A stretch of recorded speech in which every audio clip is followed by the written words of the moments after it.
오늘은 사도행전 3장 19절 말씀을 중심으로 왜 구원받았는데도 죄가 여전히 달콤할까? 항상 우리가 하게 되는 질문이죠. 이런 주제로 하나님의 말씀을 함께 상고합니다. 사도행전 3장 19절 말씀이에요. 그러므로 너희가 회개하고 돌이켜 너희 죄 없이 함을 받으라. 이같이 하면 새롭게 되는 날이 주 앞으로부터 이를 것이오. 아멘. 구원을 받았지만 여전히 죄의 유혹이 달콤히 느껴질 때가 있어요. 이건 누군가의 이야기가 아니라 바로 우리들의 이야기 아닙니까? 구원은 받았지만 여전히 죄의 유혹이 달콤하게 느껴지는 것, 부정할 수 없는 사실입니다. 어떤 신자들이 구원을 받았으니 죄가 더 이상 매력적이지 않을 것이다 라고 우리는 기대하지만 현실은 너무나도 다릅니다.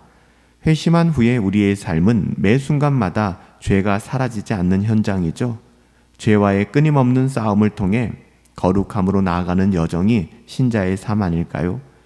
오늘 본문에서 사도 베드로는 회개와 돌이킴을 통하여 새로워질 수 있음을 분명히 선언하고 있습니다.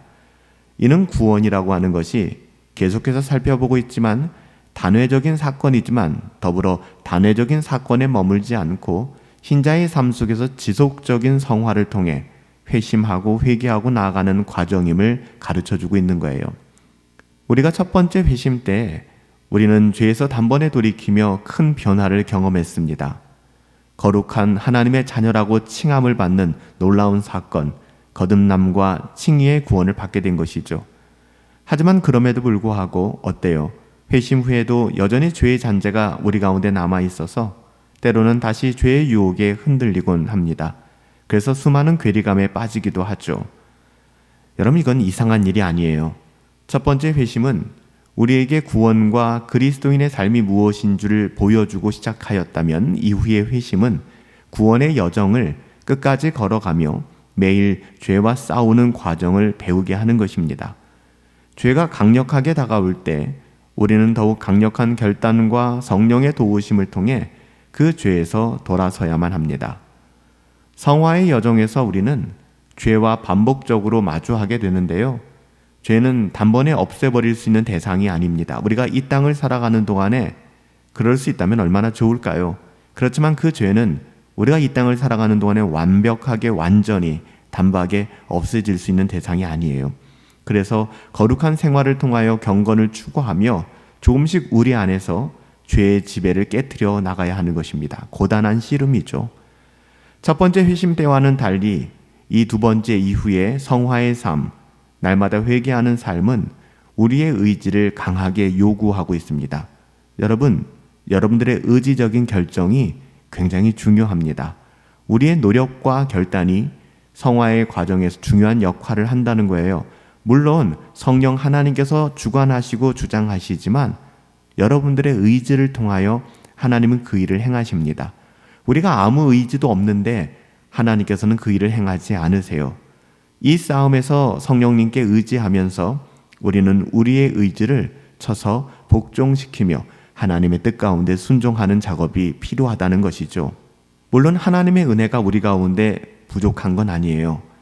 우리의 회개와 성화는 전적으로 하나님의 은혜 안에서 이루어지지만 동시에 우리의 결단과 의지가 필요하다는 것을 말씀드리는 것입니다. 은혜는 우리를 죄에서 돌이키게 하고 반복된 싸움에서 포기하지 않도록 힘을 줍니다. 빌립보서 2장 13절에 사도 바울은 너희 안에서 행하시는 이가 누구라고 말씀하세요? 너희 안에 행하시는 이는 하나님이시니 그의 기쁘신 뜻을 위하여 너희로 소원을 두고 행하게 하신다라고 말씀하고 있습니다. 하나님께서 성령을 통해 우리 안에 거룩해지고자 하는 마음을 일으키신다는 사실을 보여주는 것이죠. 구원받은 후에도 죄가 강력하게 느껴질 수 있습니다. 그래서 우리가 참 힘들어질 때가 있어요. 하지만 여러분, 이는 하나님의 은혜가 부족하기 때문이 아니라 우리의 부패된 본성과 의지가 약하기 때문이라는 사실을 기억하시고 여러분의 의지를 통하여 하나님을 의지하시며 다시 돌아와야만 합니다. 물론 우리의 의지의 어떠함이 아니라 우리의 의지도 하나님께 종속되어 있는 것이죠. 하나님의 도우심을 구하며 우리 자신을 부인하는 과정이 필요하다는 거예요. 우리는 죄와 싸우며 지속적인 회개와 결단으로 거룩함에 나아가야만 합니다. 오늘날 우리에게 필요한 것은 하나님의 강력한 은혜와 그 은혜를 붙잡고 죄를 물리치고 그 죄를 뽑아내고 하나님의 자녀답게 굳건한 믿음과 결심으로 살아가는 것 아닐까요? 왜 구원받았는데도 여전히 죄가 달콤할까요? 여러분, 이것은 우리가 죽는 그 순간까지 씨름해야 될 부분들입니다. 그 죄가 우리들에게 달콤함으로 다가오지 않도록 우리 자신을 정비하고 하나님의 은혜로 돌아가고 죄와 싸우되 피 흘리기까지 싸울 수 있는 결단이 저와 여러분들 가운데 함께 하기를 예수님의 이름으로 축복합니다. 살아계신 아버지 하나님, 우리가 구원받았는데도 불구하고 여전히 죄가 달콤한 이유, 우리의 본성이 죄악되었고 우리 육신의 부패함 때문입니다.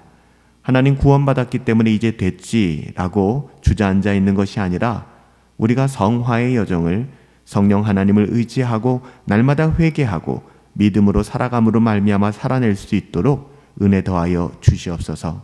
예수님의 이름으로 기도하옵나이다. 아멘. 여전히 우리는 죄가 달콤할 때가 있습니다. 여러분, 그렇지 않도록 우리 자신의 영혼을 돌볼 수 있어야 돼요. 여러분, 죄가 달콤합니까? 경건에서 멀어진 것입니다. 우리 자신을 쳐서 복종시켜 하나님의 뜻 가운데 나갈 수 있는 하루가 되기를 예수님의 이름으로 축복합니다.